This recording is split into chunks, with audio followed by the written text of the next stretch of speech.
way we are approaching ESG is what are the material, environmental, social, and governance factors, let's say, have a potential to impact the valuations or the returns potential of the companies that we invest in, and same at the country level as well. So given that approach, most of our investment teams are involved in the process of brainstorming, testing ESG information, figuring out what portion of that is useful, because there is some bit of noise as well in that information, and together kind of coming up with a process to say, okay, this portion could be embedded into our investment process. So it is not something that is just kind of driven by the ESG team per se. It is something which is a collaborative effort between the investment teams and the ESG team.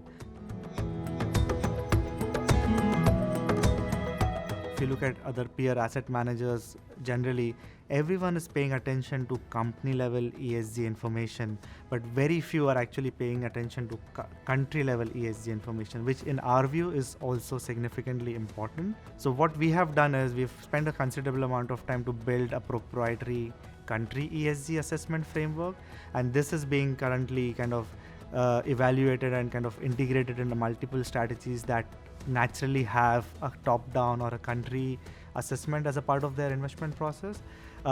This is something which is important because you could be the most sustainable company in a let's say in a country which is not as sustainable. So whatever the country's regulation or the government of the day does will have an impact on you, whether you are the best or the worst company. So you cannot ignore that portion.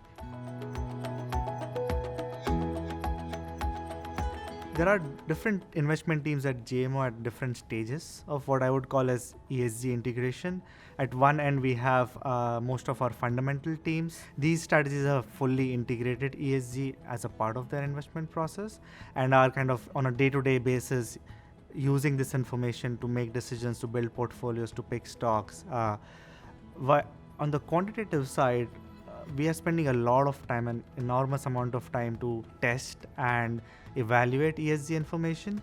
So for example, the global equity team has spent a considerable amount of time to figure out which of the 100 odd underlying indicators that we get from our third-party data provider are actually valuable signals or that could add value to the investment process. So a logical next step to this is to use this in some ways to influence the way we pick stocks, the way we construct portfolios.